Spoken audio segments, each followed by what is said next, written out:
Hello मेरे प्यारे दोस्तों, कैसे हो आप सब। उम्मीद करता हूँ बेहद स्वस्थ होंगे, मस्त होंगे।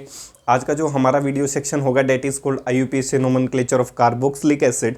उम्मीद करता हूँ पीछे के वीडियो सेक्शंस आपको बेहद पसंद आ रहे होंगे। अगर चीज़ें पसंद आती हैं तो वह आपसे इतना ही अनुरोध है कि जल्द ही 12th क्लास के लिए हम वीडियो सेक्शंस लाने वाले हैं।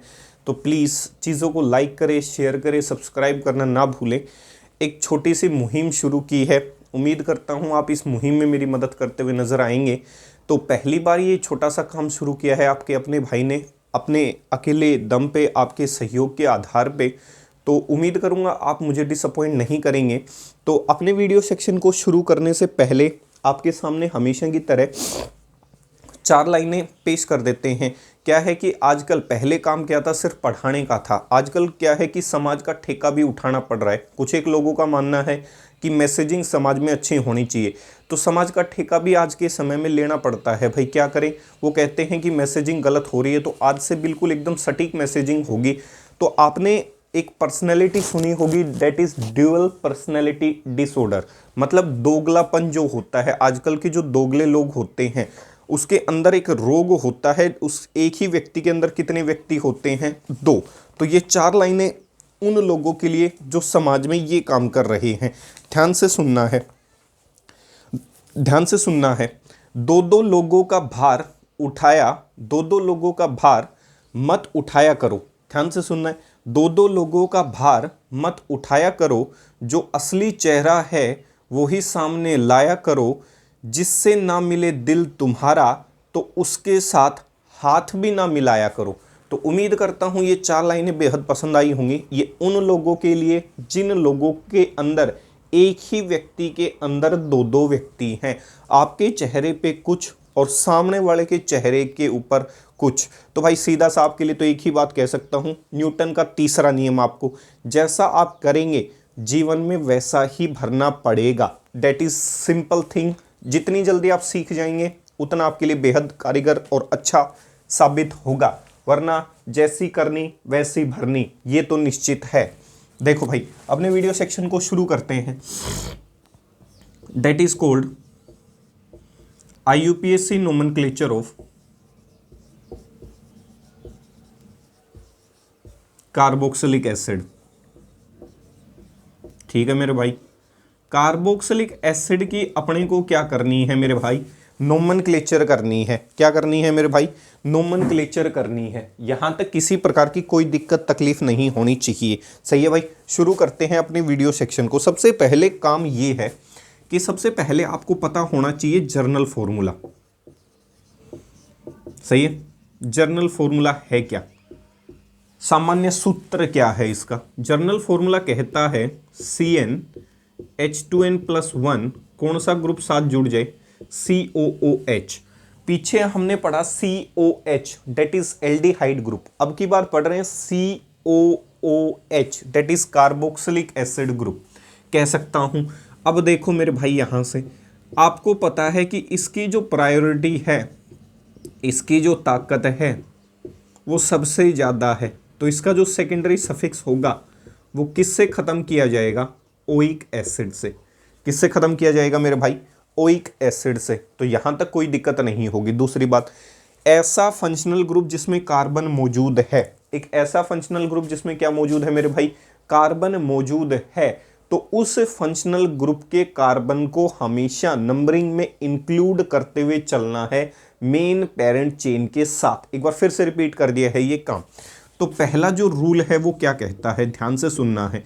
सबसे पहला रूल वही है, मेन चेन वो होगी जिस चेन के अंदर ज़्यादा से ज़्यादा क्या मौजूद रहे होंगे मेरे भाई? फंक्शनल ग्रुप मौजूद रहे होंगे।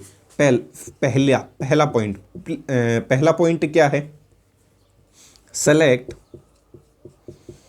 Select the main parent chain, select the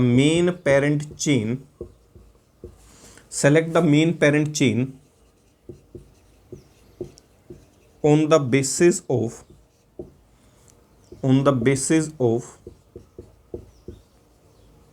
functional group present।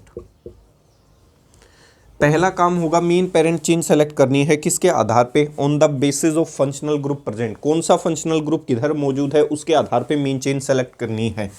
Irrespective of chain length तो बाद की बात है, इररिस्पेक्टिव ऑफ चेन लेंथ। पहले मेन चेन वो होगी जिस चेन के अंदर ज़्यादा से ज़्यादा फंक्शनल ग्रुप होंगे। जब फंक्शनल ग्रुप डिसाइड हो जाए तब जाके किसके ऊपर चलना है, चेन लेंथ के ऊपर चलना है। सेम प्रोसीजर चल रहा है पिछले 4-5 दिनों से जो वीडियो डाले हैं, कॉमन वही बातें हैं, सर जहन में उतारना है उन चीज़ों को। रूल नंबर 2 क्या कहता है? रूल नंबर 2 कहता है जब मेन चेन सेलेक्ट हो गई, उस चेन के पास फंक्शनल ग्रुप भी आ गया, अब आपका कर्तव्य बनता है कि उस फंक्शनल ग्रुप को आप कम से कम क्या दें भाई, नंबर दें या पोजीशन दें। तो नंबरिंग उस दिशा से करनी है जिस दिशा से फंक्शनल ग्रुप को कम से कम क्या मिलती हो मेरे भाई, पोजीशन मिलती हो। तो दूसरा रूल कहता है the numbering of the main parent chain, the numbering of the main parent chain, the numbering of the main parent chain is carried out from that direction नहीं कहना चाहते तो साइड कह दो, is carried out from that direction or side where lowest position नहीं कहना चाहते तो नंबर कह दो, वेयर लोएस्ट पोजीशन और lowest number is given to the functional group. कहानी समझ में आई मेरे भाई? नंबरिंग उस दिशा से करनी है जिस दिशा से फंक्शनल ग्रुप को कम से कम क्या मिलती हो मेरे भाई, पोजीशन मिलती हो। यहाँ तक चीज़ एकदम क्लियर होनी चाहिए, क्रिस्टल क्लियर। क्या कह रहा हूँ वो दिमाग में, एक जैसे मूवी के अंदर रील चलती है वैसे दिमाग के अंदर रील चलनी चाहिए कि हाँ जो कंसेप्ट सामने वाला आपके पास डिलीवर कर रहा है वो समझ में आ रहा है, सही है, तभी जाके बात बनेगी। ताकि आपको महसूस हो कि हाँ जी जैसे फिजिकल क्लासेस होती हैं आमने सामने वाली, उस तरीके का फील आपको महसूस होना चाहिए। वो तब होगा जब आप वीडियो सेक्शंस को ध्यान से देखेंगे। तो सबसे पहला काम ये हुआ होगा, सबसे पहले मेन पेरेंट चेन सेलेक्ट करें। मेन पेरेंट चेन वो होगी जिस चेन के अंदर ज़्यादा से ज़्यादा फंक्शनल ग्रुप रहा होगा या मेन फंक्शनल ग्रुप मौजूद रहा होगा। फंक्शनल ग्रुप सेलेक्ट करने के बाद आपको देखनी है चेन लेंथ कि किस तरफ चेन लेंथ में कार्बन की संख्या ज़्यादा है। उसके बाद क्या करना है, जब सारा कार्यक्रम हो गया तो अब नंबरिंग उस दिशा से करनी है जिस दिशा से फंक्शनल ग्रुप को कम से कम क्या मिलती हो मेरे भाई, पोजीशन मिलती हो। इतनी चीज तो कम से कम क्लियर हो गई होगी, सही है। आगे बढ़ते हैं मेरे भाई। तीसरा रूल क्या कहता है? तीसरा रूल कहता है हो सकता है किसी चेन में एक से ज़्यादा फंक्शनल ग्रुप प्रेजेंट हो, that is poly functional group कह सकता हूँ। तो एक से ज़्यादा फंक्शनल ग्रुप अगर मेन चेन में होंगे तो पहला कर्तव्य होगा मेन चेन में से मेजर जो आपका प्रायोरिटी फंक्शनल ग्रुप रहा होगा, जिसकी ताकत सबसे ज़्यादा रही होगी, उस फंक्शनल ग्रुप को क्या करना है, सेलेक्ट करना है और फिर उसके आधार पर चेन को क्या करना है, आगे प्रोसीड करना है। तो ध्यान से सुनना है।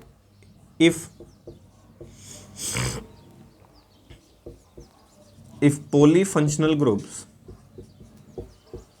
if polyfunctional groups if polyfunctional groups if polyfunctional groups are present if polyfunctional groups are present then firstly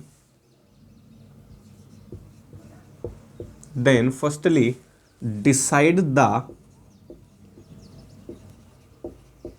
main functional group।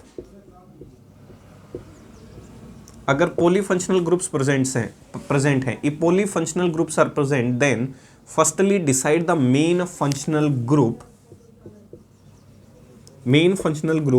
present in the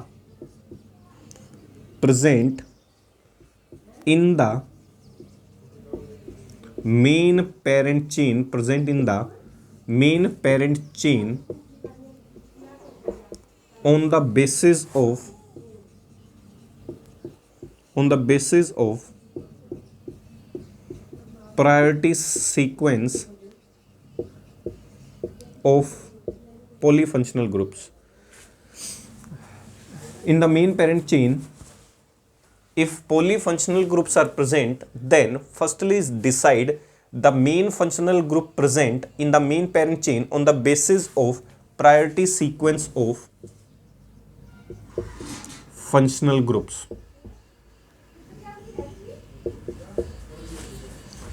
क्या कहा, एक बार लिख देता हूं फिर समझा दूंगा आसानी से.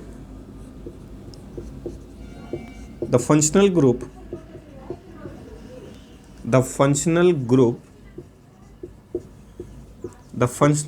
having sorry भाई, the functional group having highest priority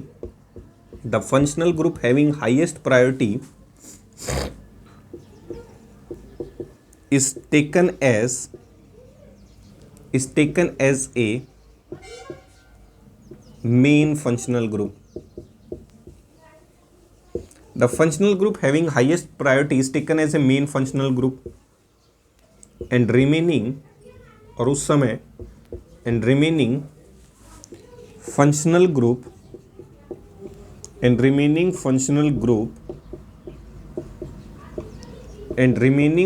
group in that time period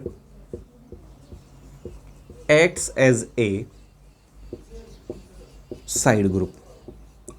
ध्यान से सुनना, क्या कहा, घबराने की आवश्यकता नहीं है, ये सिर्फ इज़एमआर लिखे हैं, इनके ऊपर इतना ध्यान नहीं रखना, काम की चीज़ें बता देता हूँ, टेंशन ना ले. देखो ये कह रहा है कि अगर पॉलीफंक्शनल ग्रुप मौजूद है तो पहले आप मेन फंक्शनल ग्रुप को सेलेक्ट करें. सही है. मेन फंक्शनल ग्रुप वो होगा जिसकी प्रायोरिटी क्या रही होगी, सबसे ज़्यादा, और बचे हुए जो फंक्शनल ग्रुप हैं वो किसका काम करेंगे, साइड ग्रुप का. सिर्फ ये 4 लाइनें इंपॉर्टेंट है, बाकी इज़एमआर बना के लिखा हुआ है, ध्यान से सुनना है. अगर मान लेता हूँ किसी मेन पेरेंट चेन के अंदर एक से ज़्यादा क्या मौजूद हो जाए, फंक्शनल ग्रुप. अगर किसी मेन पेरेंट चेन के अंदर एक से ज़्यादा फंक्शनल ग्रुप मौजूद हो जाते हैं तो मेन पेरेंट चेन को किस तरीके से आप डिसाइड करते हुए नजर आएंगे, वो आपको पता है फंक्शनल ग्रुप के आधार पे.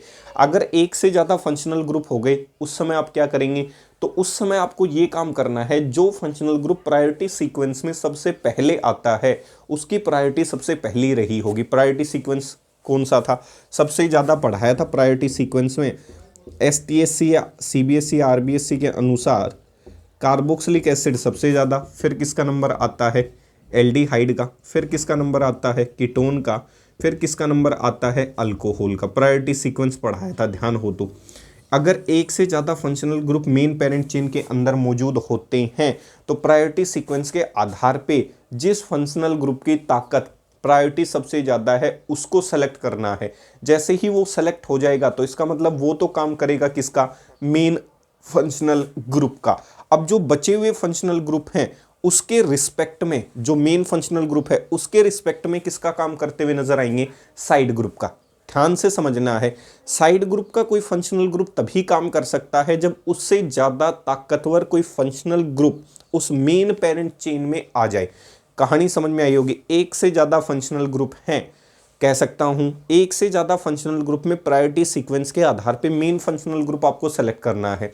मेन फंक्शनल ग्रुप सेलेक्ट होने के बाद अब जो फंक्शनल ग्रुप बच गए, रिमेनिंग फंक्शनल ग्रुप उस पेरेंट चेन के अंदर, वो उस समय किसका काम करते हुए नजर आएंगे, साइड ग्रुप का काम करते हुए नजर आएंगे. किसकी मौजूदगी में, उसकी मौजूदगी में जिस फंक्शनल ग्रुप की प्रायोरिटी सबसे ज़्यादा थी. इतनी कहानी समझ में आ जानी चाहिए. सही है. तो ये कार्यक्रम उम्मीद करता हूँ समझ आ गया होगा. आगे बढ़ते हैं. सही है. अगर आपको ये चीज़ें समझ में आ गई हैं तो बहुत अच्छा है मेरे भाई. ठीक है. अगला, ऐसा भी हो सकता है आपका फंक्शनल ग्रुप एक से ज़्यादा बार भी प्रेजेंट हो जाए, main functional group.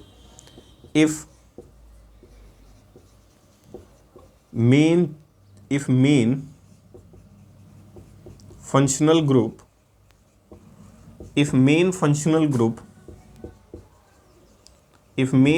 group present in the main parent chain, if main functional group present in the main parent chain is repeated more than once, then suitable prefix is used. सही है, die etcetera. Special prefix आपको क्या करना है, उस समय use करना है। ट्राई क्यों नहीं लिया, देखो ट्राई का कारण बता देता हूँ। डाई पे ही क्यों कहानी ख़त्म कर दी, क्योंकि जो कार्बोक्सिलिक एसिड होती है, अगर मान लो एक ही चेन है, मेन चेन, जैसे समझो क्या कह रहा हूँ, कंसेप्ट ये रहा होगा कि ट्राई आपने शब्द इस्तेमाल क्यों नहीं किया, उसके पीछे कारण है डाई पे ही कार्यक्रम क्यों छोड़ दिया। क्योंकि जब हायर सेक्शंस में जाओगे तो ये कन्फ्यूज़न ना रह जाए, भाई मैं चेन ऐसे बना सकता हूँ,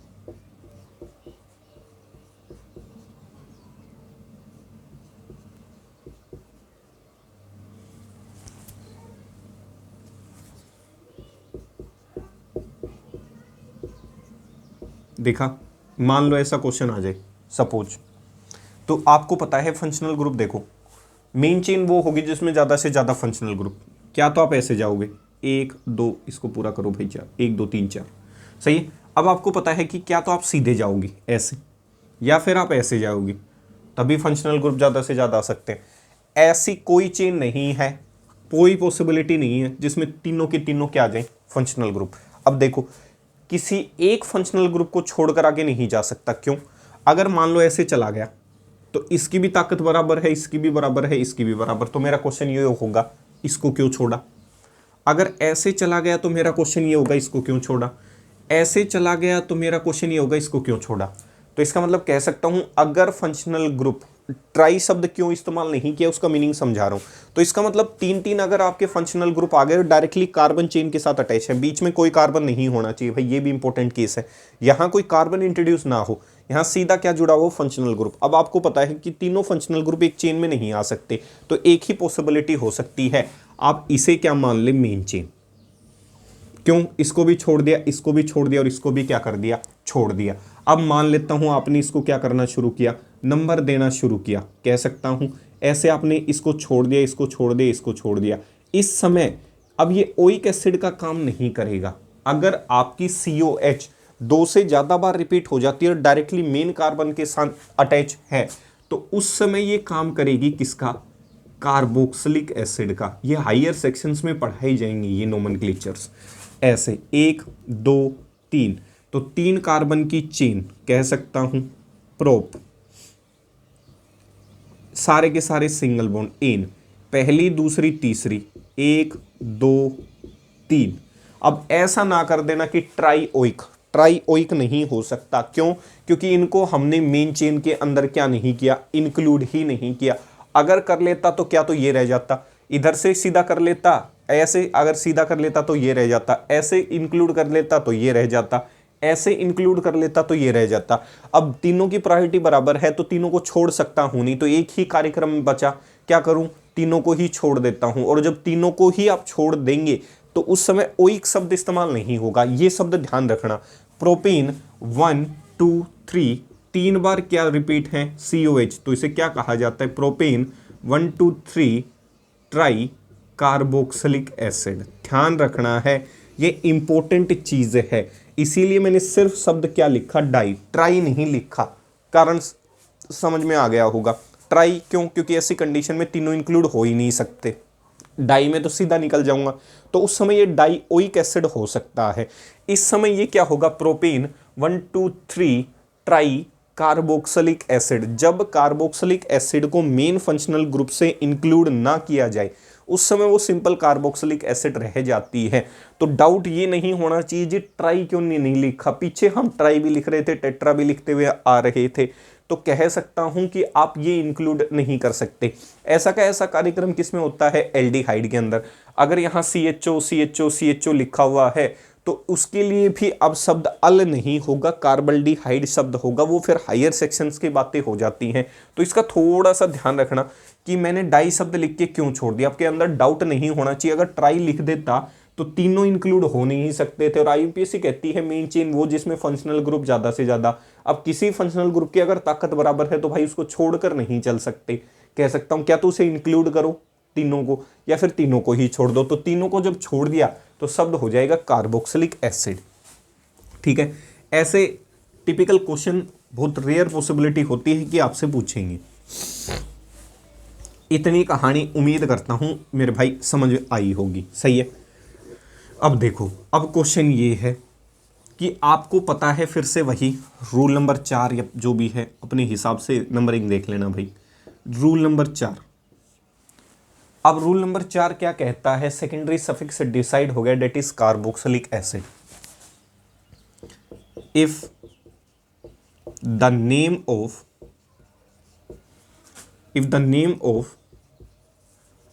secondary suffix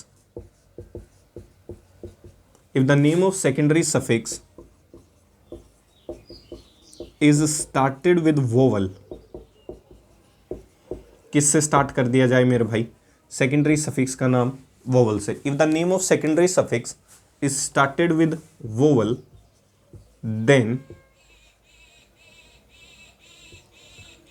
लेटर ई, ऐसे लिख दो भाई, देन लेटर ई और अल्फाबेट, लेटर छोड़ो अल्फाबेट लिखो, देन अल्फाबेट कुछ एक क्या है, खामियां निकालने वाले ज्यादा होते हैं, then alphabet E is removed from the name of primary suffix. अगर किसी सेकेंडरी सफिक्स का लेटर किसी वोवल से या अल्फाबेट किसी वोवल से शुरू होता है तो प्राइमरी सफिक्स का जो लेटर ई होगा उसको परमानेंटली इरेज कर देना है। प्राइमरी जो सफिक्स होते हैं, प्राइमरी सफिक्स के अंदर क्या क्या आते हैं, प्राइमरी सफिक्स, पीएस का मतलब प्राइमरी सफिक्स, अब तो समझ जाना चाहिए भाई आपको। प्राइमरी सफिक्स में देखो क्या क्या आते हैं, इधर जुगाड़ लिखवा देता हूँ। प्राइमरी सफिक्स में एन आता है, सिंगल बॉन्ड आता है, फिर क्या आता है, ईन आता है मेरे भाई, फिर क्या आता है मेरे भाई, आइन आता है। अगर किसी सेकेंडरी सफिक्स का नाम किससे शुरू हो रहा है मेरे भाई, वोवल से शुरू हो रहा है, नाम किससे शुरू हो रहा है मेरे भाई, वोवल से, जैसे ओइक एसिड, ये भी क्या है, ओइक एसिड, ये भी क्या है, ओइक एसिड। अब जब इसका नाम लिखेंगे आप, अब इसका क्या लिखेंगे, primary suffix plus secondary suffix को जोड़कर जब नाम लिखेंगे तो परमानेंटली प्राइमरी सफिक्स का जो ई है वो रिमूव कर देना है, क्योंकि ये किससे शुरू हुआ है, किसी अल्फ़ाबेट ओ से शुरू हुआ है, वोवल ओ से शुरू हुआ है, इसीलिए आप प्राइमरी सफिक्स का ई जो है वो परमानेंटली डिलीट कर सकते हैं। तो आंसर हो जाएगा एन ओइक एसिड। अगर डबल बॉन्ड रहा इन ओइक एसिड, भाई ये काम की चीज़ें हैं। अभी ऐसा लग रहा होगा कि कोई काम नहीं आ रही, आगे चल के जब नोमेनक्लेचर होती है तो ध्यान से देखना, ये शब्द कहीं ना कहीं रिपीट होते हुए नजर आएंगे। तो कह सकता हूँ ये इसका क्या रहा होगा मेरे भाई, नाम रहा होगा। तो यहाँ तक किसी भी प्रकार की कोई तकलीफ नहीं होनी चाहिए। सही है, कहानी समझ आ गई होगी। ठीक है, कहानी के मुख्य पात्र आपको समझ आ गए होंगे। अगर मुख्य पात्र आ गए हैं तो इसी बात पे एक शायरी हो जाए। सही है, आपका मन भी खुश हो जाएगा। आज के समय में क्या है कि लोगों पे भरोसा नहीं करना है। वैसे भी आपका बोर्ड का एग्ज़ाम है और जीवन में आपको आगे भी बढ़ना है, तो स्ट्रेस भी होगा, लेग पुलर्स भी मिलेंगे, हर प्रकार के व्यक्ति मिलेंगे। ऐसा नहीं है कि देश और दुनिया में से अच्छे लोग नहीं हैं, लेकिन ज़्यादातर जो लोग हैं वो मक्कार टाइप ही हैं। ठीक है, कैसे लोग मिलते हैं आजकल, क्या है कि हमें समाज को भी सुधारना है। तो देखो, क्योंकि अध्यापक है तो अध्यापक ही सारे काम करेगा। सही है, इतनी चीज़ क्लियर हो गई होगी। अध्यापक ही लोगों को समझाने की कोशिश करेगा, अध्यापक ही हर चीज़ करता हुआ नज़र आएगा। तो अगर कोई गलत चीज़ हो जाती है देश के अंदर तो हो सकता है उसमें अध्यापक का हाथ रहा हो। वैसे चाहे एंटी सोशल एलिमेंट घूम रहे हों देश के अंदर, उनसे ज़्यादा फर्क नहीं पड़ता, अध्यापक की वजह से ही ज़्यादा फर्क पड़ता है। कैसे भी व्यक्ति मान लो आपके समाज में घूम रहे हो, घटिया व्यक्ति भी घूम रहा है, तो उसकी वजह से कोई प्रभाव नहीं होता। सिर्फ एकमात्र व्यक्ति होता है जो है अध्यापक। अगर वो कुछ भी कहता है तो हमारा जो देश है वो इतना पॉपुलर देश हो चुका है कि अध्यापक की बात को बड़ा सीरियस ले रहे हैं। मेरे भाई, अगर अध्यापक की बात को सीरियस लोग लेते तो आज हम विकासशील देश नहीं होते, विकसित देशों में काउंटिंग होती। इतनी चीज़ कम से कम कॉमन सेंस होनी चाहिए, ठीक है। तो ध्यान से सुनना है उन लोगों के लिए। जरा संभल कर दिखाना, आजकल क्या है, हम क्या कर लेते हैं, किसी भी व्यक्ति पे भरोसा कर लेते हैं। तो ध्यान से सुनना है, जरा संभल कर दिखाना, जरा संभल कर दिखाना जख्म लोगों को इस जमाने में, जरा संभल कर दिखाना जख्म लोगों को इस जमाने में, यहाँ हर शख्स की मुट्ठी में नमक रखा है। तो उम्मीद करता हूँ ये 4 लाइनें आपको पसंद आई होंगी, सही है। तो अपने जख्म हर किसी व्यक्ति को ना दिखाएं, खासकर उस व्यक्ति को जो हंस हंस कर आपसे बातें पूछ रहा है। हो सकता है वही मामा शकुनी हो, तो घबराने की आवश्यकता नहीं है। मैं तो एक चीज़ पे बिलीव करता हूँ, डेट इज़ न्यूटन का तीसरा सिद्धांत। अगर आपने गलत किया, आपके साथ आप कितने भी बड़ी तुर्रम खां हो, कितनी भी बड़ी तोप हो, जैसी करनी वैसी भरनी, ये नियम है, सिद्धांत है। आपकी वजह से किसी का नुकसान नहीं होना चाहिए, बस आप किसी का दिल न दुखाएं, इतना काम करें।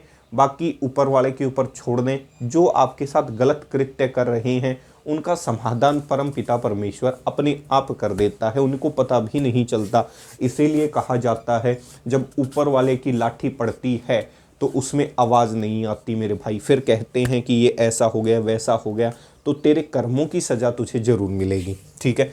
आगे चलते हैं, देखो ध्यान से। समाज को सुधारना भी है, ठीक है, और समाज को एक ही तरीके से सुधार सकते हैं, शेर और शायरी से। ठीक भाई, क्या है कि कुछ समय पहले जब प्यार मोहब्बत वालों पे कुछ एक कटाक्ष कर दिए गए थे तो कुछ एक को तकलीफ़ हो गई थी, सच्चाई सुन नहीं सकते, सही है।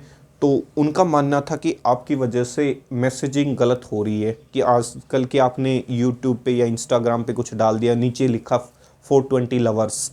तो भाई जो चीज़ होती है वही दिखाता हूँ, और जिसको तकलीफ़ हो रही है, सही है, जिस भी भाई को, बहन को, किसी पेरेंट्स को, तो भाई सीधी सी बात है, अगर किसी का पेरेंट्स इंस्टाग्राम चला रहा है तो मेरा छोटा सा क्वेश्चन ये है, आप इंस्टाग्राम पे क्या कर रहे हैं, सही है। वहाँ पे तो हर प्रकार के व्यक्ति मिलते हुए नज़र आएंगे, अलग अलग प्रकार के वीडियोस भी मिलते हुए नज़र आएंगे। तो इसका मतलब जितने आप शरीफ दिख रहे हैं उतने शरीफ आप भी नहीं हैं। तो किसी की छवि को ख़राब करने से पहले 10 बार ये सोच लेना चाहिए कि आपको बोलना है क्या। चलते हैं अपने वीडियो सेक्शन की तरफ, ठीक है। देखो ध्यान से, क्वेश्चंस लगा लेते हैं। देखो भाई कैसे क्वेश्चन आए। सबसे पहले CH3 CH2 COOH। अब पहला काम ये है कि फंक्शनल ग्रुप चेन में से इंक्लूड करते हुए चलना है, और जो फंक्शनल ग्रुप कार्बन से शुरू हो वो हमेशा पेरेंट चेन में इंक्लूड किया जाएगा। तो देखो मेन पेरेंट चेन ये हो गई। अब नंबरिंग यहाँ से शुरू होगी, यहाँ से नहीं, क्योंकि इसके पास कार्बन कंटेनिंग फंक्शनल ग्रुप मौजूद है। 2 3 कार्बन की चेन, प्रोप, एन, ई हट जाएगा। एक बार फिर से दिखा देता हूँ पूरा नाम ताकि आपको अच्छा लगे, सही है। तो अब दिखा होगा ई, यहाँ से किसको रिमूव कर सकता हूँ, ई को रिमूव कर सकता हूँ, और नाम क्या दे सकता हूँ, प्रोपेन, ओइक, और ये क्या रहा होगा, एसिड, सही है। दूसरा क्वेश्चन, मान लेता हूँ आपसे पूछे कार्बोक्सिलिक एसिड जो है वो कितने कार्बन से शुरू हो सकती हैं, इधर कितने से, 1 से। देखो कैसे, HCOOH, एक कार्बन की चेन, इसे कहा जाता है मिथ, सारे के सारे सिंगल बॉन्ड एन, और आंसर हो जाएगा ओइक एसिड। इसका जो कॉमन नेम होता है, कॉमन नेम क्या होगा, that is called formic acid. ये ध्यान रखना है, फॉर्मिक एसिड किस में मिलेगी, स्टिंग ऑफ हनी बी। आपको मधुमक्खी काट जाती है, स्टिंग ऑफ हनी बी, सही है। आजकल तो हो सकता है, आजकल के जो लोग हैं वो वैसे भी जहरीले हो चुके हैं, तो क्या पता मधुमक्खी की ज़रूरत ना पड़े, कोई काट ले तब उसमें भी हो सकता है। आज के कुछ भी हो सकता है, आजकल के लोग भी ऐसे ही हैं। स्टिंग ऑफ किस में मिलेगा, हनी बी के अंदर, तो थोड़ा सा बच के रहें, सही है। तीसरा, हो सकता है पेपर में ये क्वेश्चन आ जाए, ध्यान रखना है, 1 2 कार्बन की चेन, इथ एन, ई हट जाए, ओइक एसिड। ये तो है इसका IUPAC नेम, सही है। इसका कॉमन नेम भी बड़ा फेमस है, आगे चल के हम इसके बारे में डिस्कस करेंगे। कॉमन नेम है that is called acetic acid. क्या है भाई? एसिटिक एसिड, सही है, जिसे विनेगर सॉल्यूशन के नाम से जाना जाता है। पढ़ाएंगे आगे विनेगर सॉल्यूशन क्या है। एसिटिक एसिड के नाम से इसे कॉमन नेम से जाना जाता है, सही है। तो ये है इसकी बेसिक इन्फॉर्मेशंस। अब चलते हैं पीछे के जितने भी पढ़ा दिए, लास्ट है डेट इज कार्बोक्सिलिक एसिड। फिर कल से मेन रिएक्शन शुरू हो जाएंगी।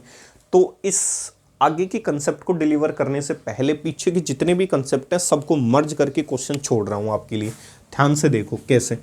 चौथा क्वेश्चन क्या कहता है? हो सकता है चेन ऐसी रही हो, CH3 CH CH सारी चीज़ें मिक्स कर रहा हूँ, CH2 double bond CH COOH। कहानी समझ में आई? सही है। अब देखो, सबसे पहला काम पेरेंट चेन सेलेक्ट करना है on the basis of functional group priority. तो चेन तो पक्का है, यहाँ से शुरू होगी। अब मेन चेन वो होगी जिसमें ज़्यादा से ज़्यादा फंक्शनल ग्रुप हो, ज़्यादा से ज़्यादा मल्टीपल बॉन्ड हो, ज़्यादा से ज़्यादा साइड ग्रुप हो। तो देखो चेन सीधी चलाते पहले 1 2 3 4 5 6 कार्बन, 1 2 3 4 5 6, ऐसे चला तो भी 6, ऐसे चला तो भी 6, ऐसे चला तो फंक्शनल ग्रुप भी आ रहा है, फंक्शनल ग्रुप भी आ रहा है, मल्टीपल बॉन्ड भी आ रहा है और साइड ग्रुप भी आ रहा है। ऐसे चला तो भी फंक्शनल ग्रुप भी आ रहा है, मल्टीपल बॉन्ड भी आ रहा है और क्या आ रहा है? Side group. तो कैसे भी चल लें, और जब चलना ही पड़े तो जीवन में सीधा चले, सही है, ताकि समाज के प्रति आप कुछ अच्छी मैसेजिंग कर सकें। 1 2 3 4 5 6, पहला किसका नाम? साइड ग्रुप का। तो पीछे ट्रिक क्या सिखाई थी? पहले साइड ग्रुप के नाम बाहर लिख लिया करो, नॉर्मल, फ्लोरो और मिथाइल। फिर देखा करो ABCD में किसका नाम पहले आ रहा है, तो F पहले आता है। तो आंसर होगा 4 फ्लोरो, 5 पोजीशन पे मिथाइल, 6 कार्बन की चेन हेक्स, दूसरी पोजीशन पे क्या जुड़ा हुआ है? मल्टीपल बॉन्ड, 2 ईन, ई हट जाएगा, शब्द जुड़ जाएगा, ओइक एसिड। ये इसका छोटा सा नाम रहा होगा। तो आंसर होगा 4 फ्लोरो, 5 मिथाइल, हेक्स, 2 ईन, ओइक एसिड। यहाँ 3 मत कर देना मेरे भाई, मैंने पीछे भी कहा था मल्टीपल बॉन्ड पहली बार जिधर तुमने नंबर रख दिया वही पहला नंबर काउंट होगा, वो नंबर लोएस्ट होना चाहिए।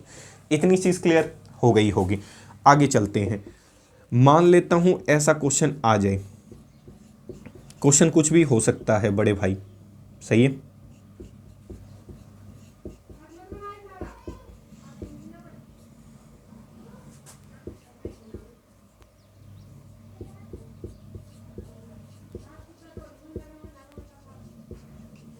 इतनी चीज़ क्लियर हो गई होगी, सही है। अब पहला काम वही कि फंक्शनल ग्रुप को क्या करो, डिसाइड करते हुए चलो। मान लेता हूं इधर फंक्शनल ग्रुप आया होगा 1 2 3 4 5 6 7 और ये क्या है 8। इधर से क्यों नहीं की? आप कहोगे जी इधर मल्टीपल बॉन्ड को कंपोजिशन मिल रही थी ना मेरे भाई, मल्टीपल बॉन्ड से ज़्यादा ताकत किसकी है? फंक्शनल ग्रुप की, इसीलिए मैंने नंबरिंग वहाँ से शुरू की है। तो ये कंसेप्ट कम से कम पता हो जाना चाहिए। उसके बाद साइड ग्रुप देखो, ब्रोमो फ्लोरो, तो पहले किसका आता है? बी। तो आंसर होगा 5 ब्रोमो, 6 फ्लोरो, 8 कार्बन की चेन है ओक्ट, सही है। 7वीं पोजीशन पे क्या जुड़ा हुआ है? ईन, ई हट जाएगा, ई क्या कर जाएगा? हट जाएगा। क्यों? क्योंकि आगे क्या आएगा? आइन, 3 आइन, इसका भी ई हट जाएगा और क्या जुड़ जाएगा? Oic acid. पहले डबल बॉन्ड का नाम आएगा, फिर किसका नाम आएगा? ट्रिपल बॉन्ड का, और फिर किसका नाम आएगा भाई? इसका। इतनी चीज क्लियर हो गई होगी। ये लिखा जाना था क्या? ईन, और ये क्या लिखा जाना था? आइन। देखो इसका नाम किससे शुरू हो रहा है? किसी वोवल से, और इसके पास क्या मौजूद है? ई। तो यहां से ई हटा दिया मैंने। अब ये देखो इसका नाम किससे खत्म हो रहा है? ई से। सामने वाले फंक्शनल ग्रुप का नाम किससे शुरू हो रहा है? ओइक। तो यहां से ई हटा दिया तो ये शब्द बना दिया इन आइन ओइक। कहानी समझ में आई होगी, क्या आई होगी? इन आइन ओइक, सही है। चलें, बड़े मज़ा आ रहा होगा, ठीक है भाई। जब मज़ा आ रहा है तो उठाते हैं इसी मज़े को। छठा, हो सकता है एक से ज़्यादा फंक्शनल ग्रुप आ जाए, उस समय आप क्या करें?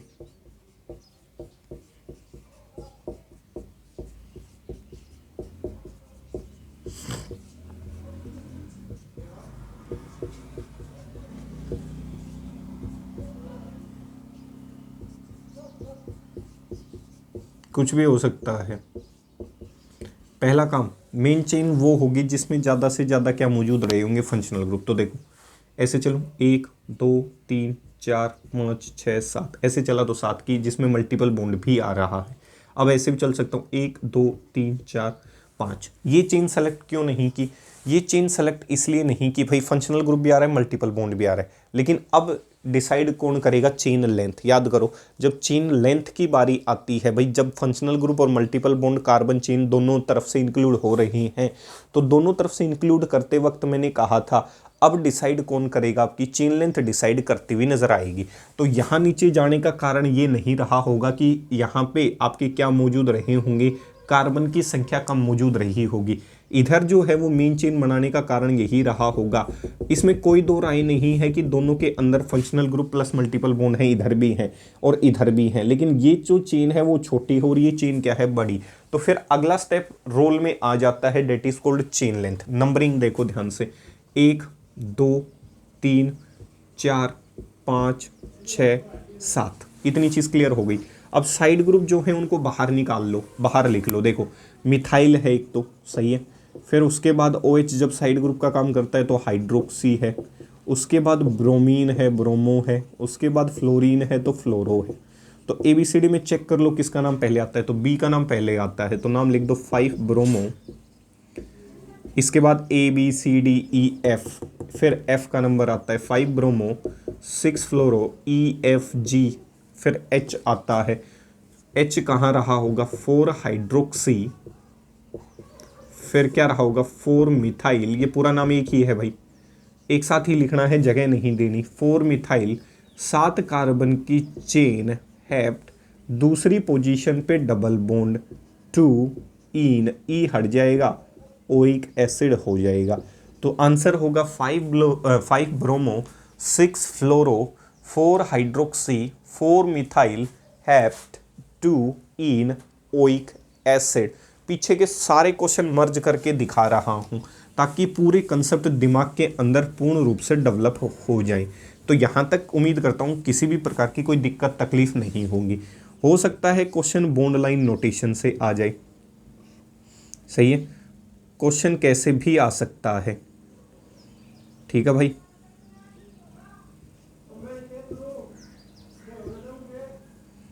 इतनी चीज क्लियर हो गई होगी। यहाँ क्या रहा होगा? कार्बन चेन मौजूद रही होगी। ऐसे दिखा देता हूँ,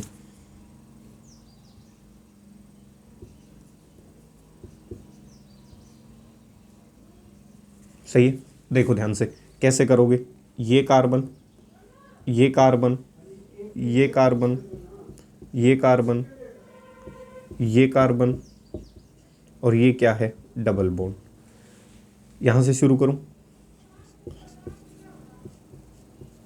1 2 3 4, 1 2 3 4, 1 2 3 4 5, कितने कार्बन की चेन? 5 कार्बन की चेन। तो पेंट, दूसरी पोजीशन पे क्या है? डबल बॉन्ड 2 इन ओइक एसिड। तो ये इसका नाम रहा होगा, पेंट 2 इन, सॉरी यहाँ मिथाइल बी ग्रुप है भाई, देखना देखना, सॉरी सॉरी भाई। तो ये मिथाइल ग्रुप भी है, तो आंसर हो जाएगा 4 मिथाइल, 4 मिथाइल पेंट 2 इन, क्या रहा होगा? Oic acid. इतनी चीज़ यहाँ तक क्या हो गई होगी? क्लियर हो गई होगी। तो क्वेश्चन ऐसे भी आ सकते हैं।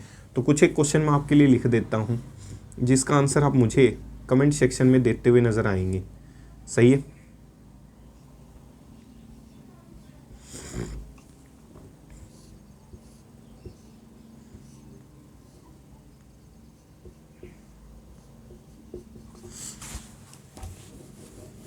ठीक है भाई,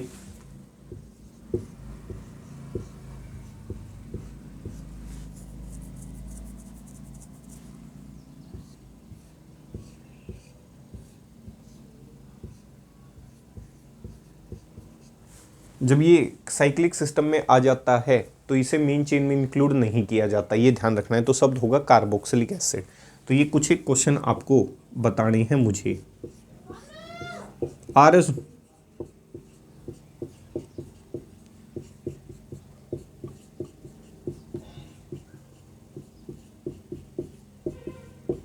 ठीक ठीक है, ये क्वेश्चंस हैं, इनके आपको मुझे क्या देने हैं, आंसर देने हैं। इतनी चीज़ क्लियर हो गई होगी, सही है। मिलते हैं अगले वीडियो सेक्शन में उसी एनर्जी के साथ, उसी जोश के साथ। जाने से पहले 4 लाइनें पेश कर देता हूँ फिर से, सुनना है ध्यान से। कुछ एक लोग परेशान रहते हैं उनके लिए, ठीक है। ये शेर उन लोगों के लिए है जो मुझे बेहद पसंद नहीं करते। ध्यान से सुनना, ये शेर उन लोगों के लिए है जो मुझे बेहद पसंद नहीं करते। एक अखबार हूँ, औकात ही क्या है मेरी। एक अखबार हूँ, औकात ही क्या मेरी। ध्यान से सुनना है, एक अखबार हूँ, औकात ही क्या मेरी। एक अखबार हूँ, औकात ही क्या मेरी। मगर शहर में आग लगाने के लिए काफ़ी हूँ। ध्यान से सुनना है, ठीक है। तो ये चीज़ क्लियर हो गई होगी। एक बार फिर से रिपीट कर देता हूँ। एक अखबार हूँ, औकात ही क्या मेरी। एक अखबार हूँ, औकात ही क्या मेरी। मगर शहर में आग लगाने के लिए काफ़ी हूँ। तो मिलते हैं अगले वीडियो सेक्शन में उसी जोश के साथ, उसी एनर्जी के साथ। तब तक के लिए जय हिंद, जय भारत।